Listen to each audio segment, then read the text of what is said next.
the shooting range. In this episode, the FCM-36, a tank that couldn't. No maidens were harmed. Let's find out the reasons behind the vampire's unnaturally long service life. Hotline. The developers answer questions that you've left in the comments. But first, let's start with the other Challenger. We'll take a ride on the original Challenger of War Thunder.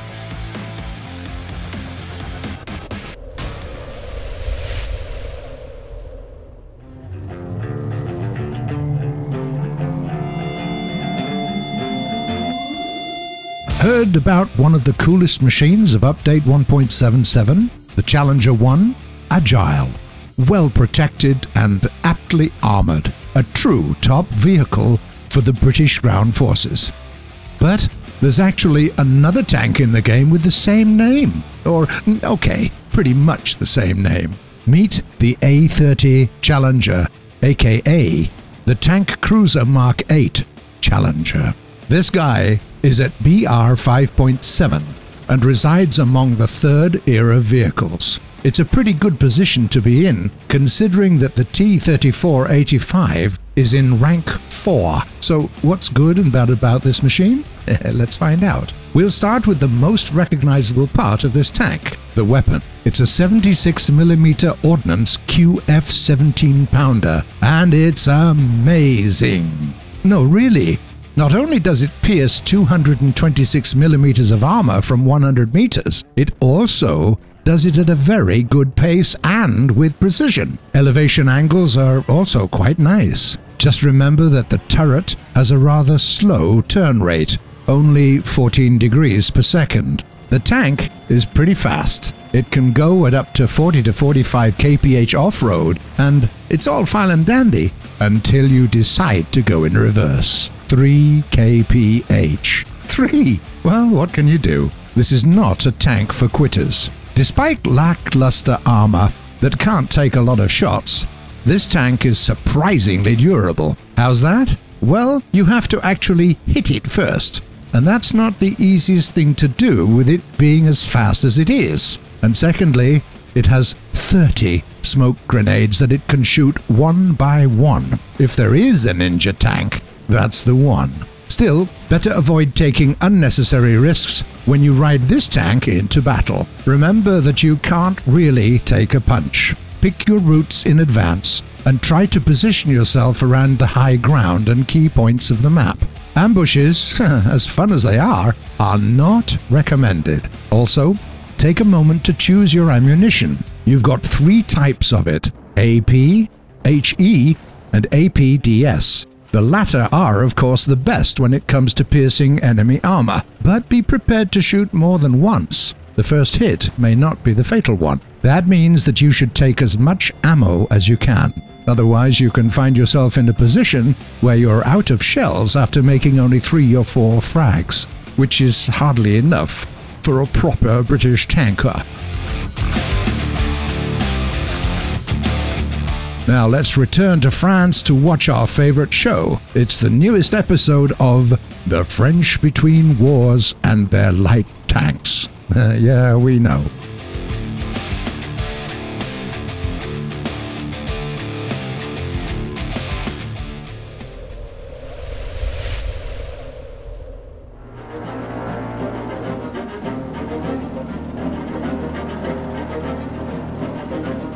Previously on our show, it's the early 30s. France owns the biggest tank fleet in the world that mostly consists of obsolete Renault FTs. They have to be replaced as soon as possible. So the infantry organizes a competition for the creation of a new light tank. The Renault company wins. Puteaux gets to make turrets, and guys from Hotchkiss manage to sell their H-35 to the cavalry. Can Renault hold on to their new and expensive order? Let's find out. It looks rather logical. One company creates tanks for the infantry, another for the cavalry, and the third one makes turrets for them. But this peaceful coexistence, this Eden of tank building, is broken when a fourth competitor enters the game, the FCM company. They were 1 year late with their prototype and presented it only in 1935, after Renault already got the order for the R35. But the military developed quite an interest in it. Unlike the other competitors, the turret and the hull were welded and armor plates were molded at rational angles. Not many engineers of the time could say the same about their tanks.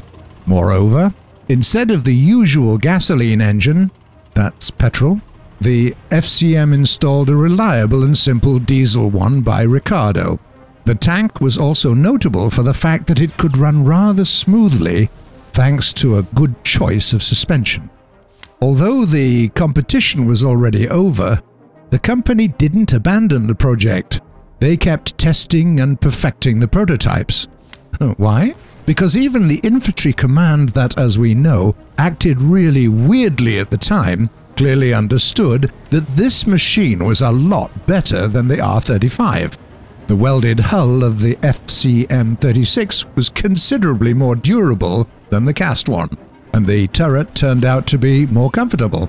And we're not even mentioning the reliable and fuel-efficient diesel engine. The future of the FCM-36 looked really bright. The military finally got themselves an ideal vehicle to accompany the infantry. Its superior tower could even be installed on the R35 and the H35, as all three of these machines had the same turret race ring. What could possibly go wrong? Turns out the weak link in the chain was the FCM's business strategy. To win the competition against Renault, they cut the price of their tank by half, and after releasing the first bulk, demanded more money. That's right? The suits obviously didn't like this trick. There was also the problem of the competition. The Puteaux company wasn't eager to lose an expensive contract for cast turrets. They had to somehow prove that the welded tanks are worse than the cast ones. But how to prove an obviously false statement? They got their chance quite soon. All three tanks used the same World War I weapon, the SA-18, taken from the Renault FTs. These guns couldn't pierce the newest German tanks, so Puteaux designed a new weapon, the SA-38. It was tested on the FCM-36, and suddenly they found out that weld seams on the tank allegedly cracked because of the recoil. Allegedly. All of that while there were no complaints about this kind of problem from the military observers present on the test field. Sounds suspicious, doesn't it? Their hull tests proved to be just as tricky. During the tests, they shot at the FCM-36 and the R35. When the first quite naturally proved to be a lot more durable, they shot it with a 75mm gun, so that they could say with solemn faces that welded constructions were unable to take a punch. In the end, only 100 copies of the FCM-36 were manufactured. After that, the factory was repurposed to make the Char B1. But even in this sorry state, the tank managed to influence the whole world of tank building. For example, it became an inspiration for the Soviet engineers who created the BT-SV and the A-20. Now they were ready to make the glorious T-34. So let's speak about an aircraft that broke one of the hardest rules of aircraft making.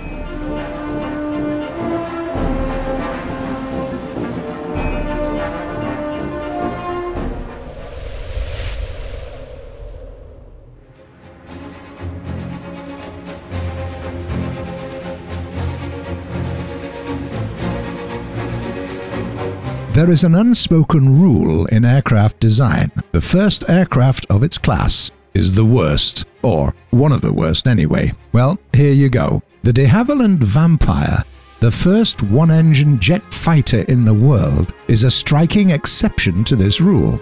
Even the development of the HE-162 started later than that of the British jet fighter, and while the German machine had its share of fighting during the war, the people who worked on the Vampire were taking their time. Every single thing had to be perfect. As a result, all of the downsides of its centrifugal flow type jet engine were turned into advantages. and the aircraft stayed in service up until the break of the 80s.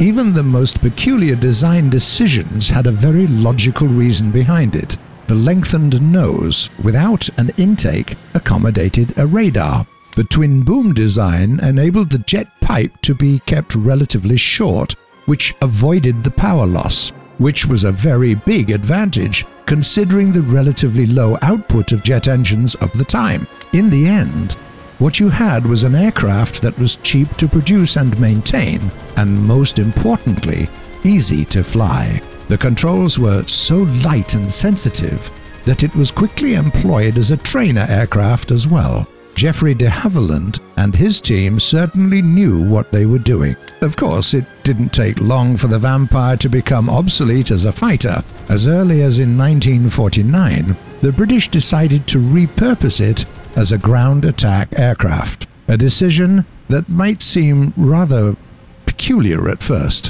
Why would anybody want that when you had, let's say, something like the Meteor? Well, that's where you'd be wrong. The Vampire FB-5 was a small, nimble aircraft with good low-altitude performance, capable of hiding behind the folds in the terrain and going at a range of different speeds.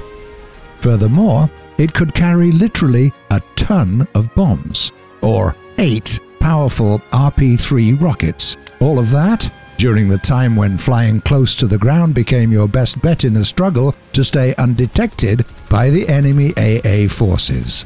As it turned out, the new fighter-bomber was so good at doing its job that not one, not two, but several European nations voiced their interest in adding the Vampire to their rosters, or even buying the license to produce their own.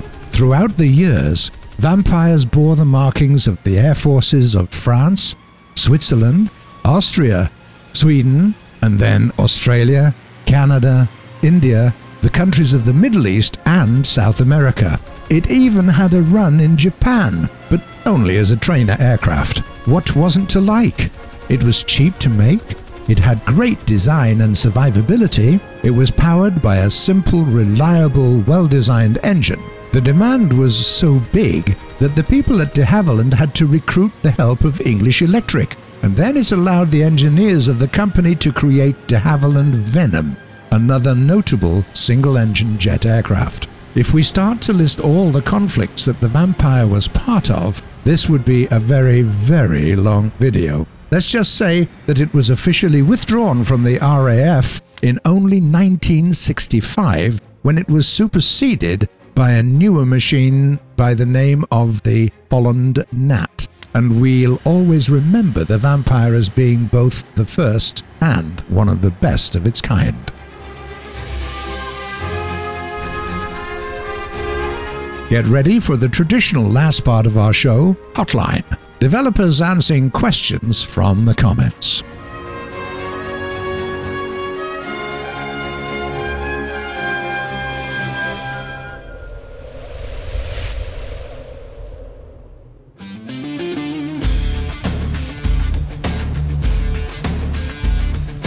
The first question was asked by a user called Heorangia. We hope we pronounced it right, quite frankly. We're terrible at names. Is it possible to shoot down an ATGM in the game? The answer is no, my friend. That would make the ATGMs infuriatingly hard to use. The second question comes from a player called Jacopo Perugini. Hey, Gaijin, where are the Italian tanks and Reggiani planes? In the works, mate. As we said before, the Italian tech trees aren't yet glorious enough for our liking. So we'll keep working on them until they are. Harald Shevik writes, I paid 500 golden eagles for the decals on my B-25. They've disappeared. Hi Harold, don't panic. Just contact the support. We're sure we'll be able to figure it out together. A player called Adrian Caban asks, Gaijin, are you planning on adding any more game modes? Hey Adrian, right now most of our resources are used to develop the biggest and the most long-awaited game mode yet, the World War. So it's safe to say that you shouldn't expect any other big game modes popping up anytime soon. Small experiments or events, maybe, who knows. Then there is this message from Daddleprince GER. Mate, you said type 56 instead of type 65. Oh, damn. That's true. Sorry. Thanks for noticing that. And the last question comes from Renegade 5000.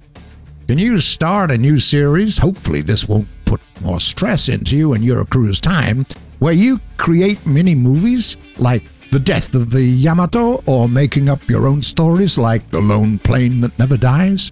I might. Well, there are YouTubers out there who are already doing this with War Thunder, and they do a really good job. So there is that. Check The Squire, for example. And we actually thought about something like that. In a way, some of our pages of history are made with this idea in mind, more or less. So maybe you'll see more content of this type in the future. Well, that's it for today, but feel free to write your questions in the comments below. We do read them all, and you might see some of them answered in the next episode. If you like what we're doing, don't forget to subscribe to our channel. See you on the shooting range.